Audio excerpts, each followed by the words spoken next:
What's up, savvy expats? Manila, Manila, Manila. To say this is a love it or hate it kind of city is an understatement. That is why in today's video we're tackling part 2 of the pros and cons of living in the capital city of the Philippines, Manila. So buckle up because by the end of this video you'll be sick and tired of hearing the word Manila.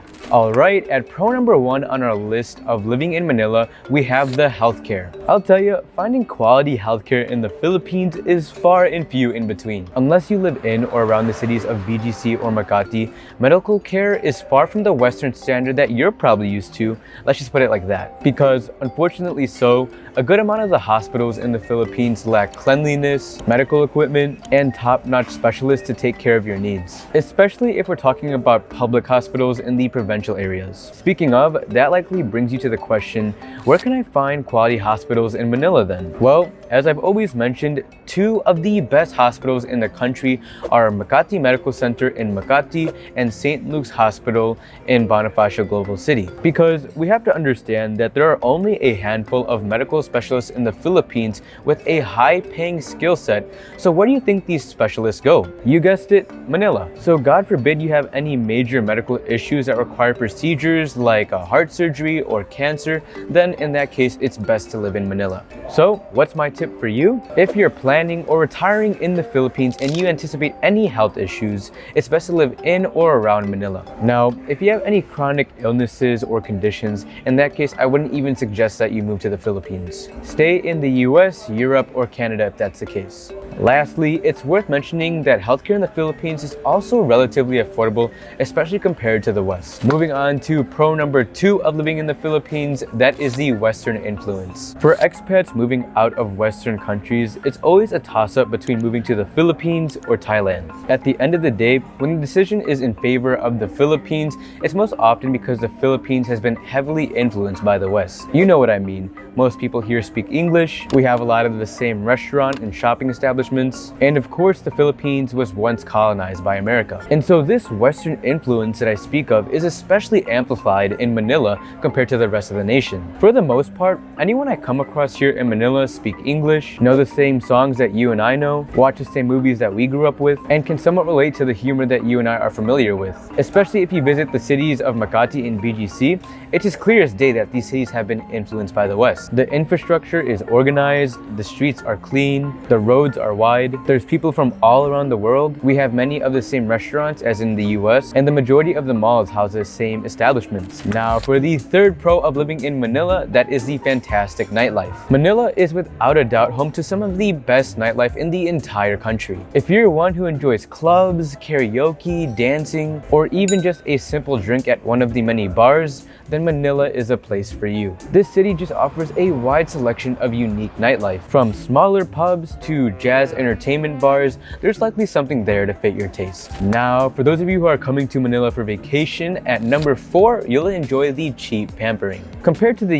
US, any sort of pampering in the Philippines is generally more affordable. Be it spas, massages, manicures, pedicures, haircuts, facials, you name it, it won't break the bank here in the Philippines. That is why you'll find that for many foreigners going back and forth between the Philippines and their home country, they'll often wait to come back to the Philippines to get massages and to go for spas. On average, a cost for a 1-hour massage will cost you around 500 pesos up to 1,500 pesos. Or in dollars, $10 up to $30 for a 1-hour massage. If you're looking to get a manicure or pedicure for either you or your loved one, prices are around $14 up to $20. All in all, very affordable. Speaking of affordable, at pro number 5 of living in Manila, that is the affordable business talent. If you're a business owner from a Western country looking to hire here in the Philippines, you'll find that wages here are very affordable. What may cost you $20 an hour for one of your employees in the US will probably cost you $5 an hour for an employee here in the Philippines. Sometimes even less than this. The truth is, not only would you be be helping someone out here, but wages here are a lot cheaper for sometimes just the same exact work. Now, enough with the pros of living in Manila, time for us to move on to the cons, which at number 1, that is the varying crime rates. Manila is a big area made up of 16 different cities. So you'll find that each area varies in social economic class as well as crime rates. That said, you can be in such a nice, safe area in one part of Manila, then you drive 20 minutes away and suddenly you're in a completely different, dangerous area. While there are a handful of safe areas in Manila where you don't have to worry about your bag getting snatched, in the majority of areas, you might have to keep your head on a swivel. That's why you'll find that when you're living in the upper class cities of Manila, it's like living in a bubble. It's safe inside of this bubble, but when you step outside, it's like a completely different world. And that leads me into con number 2 of living in Manila.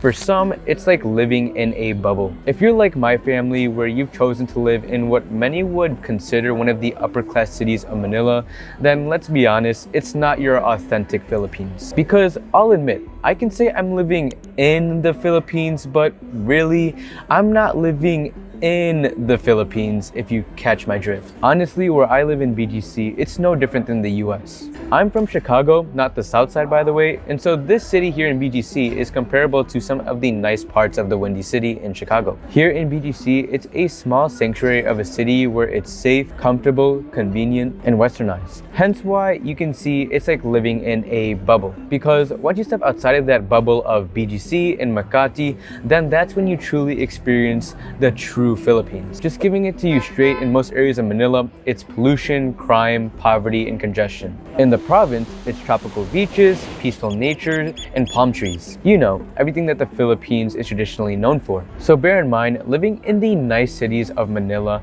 may not be for all of you if you want to experience the authentic Philippines. However, I do like it because it's comfortable in the city while still having access to authentic Philippines just 30 minutes to an hour drive outside of the city. Moving on to con number 3 that applies to most areas in Manila, that is the poor infrastructure. From the urban planning to even the sites that you see here, don't expect Manila to have the same planning and infrastructure as the West. The reality is that the Philippines is still a developing country, so the infrastructure is what you would expect of a third world country. Sometimes electricity goes out. Sometimes Wi-Fi slows down. And of course, the roads are tight in many areas here. Fortunately, the Philippine government, however, is working on rebuilding a lot of the infrastructure here in Manila. Now, for con number 4 of living in Manila, that is the neglected areas. Unfortunately, it's not uncommon to see half-built buildings and abandoned garbage in many areas in Manila. It's almost as if certain projects are started just to be forgotten about months later. So what you're left with is an awful sight of unfinished construction work left on the side of the road. Needless to say, this is one of the few frustrating things to live in the capital city of the Philippines, but then again guys, bear in mind that the Philippines is still a developing nation. Now for the 5th and last con of living in Manila, that is the overpopulated areas. Manila roughly has a population of 14 million people while being twice the size smaller than the state of Texas. So you can imagine that many parts of the city is severely overcrowded. This means that sometimes you see houses are piled up on top of each other, traffic is horrendous, and a lot of people move in flocks here. In the West, you're probably used to having big, open, large space. Maybe you might have had a house with a backyard or at least some sort of land where you're not butt up to your neighbor. But here in the Philippines, it's common for people and buildings to be packed like sardines. But once again, this does depend on which part of Manila you're in. And so there you have it, savvy expats. That is part 2 of the pros and cons of living in Manila. If you enjoyed this video, feel free to drop a like and subscribe to the channel. And so thank you for watching, savvy expats, and I'll see you in the next video. God bless.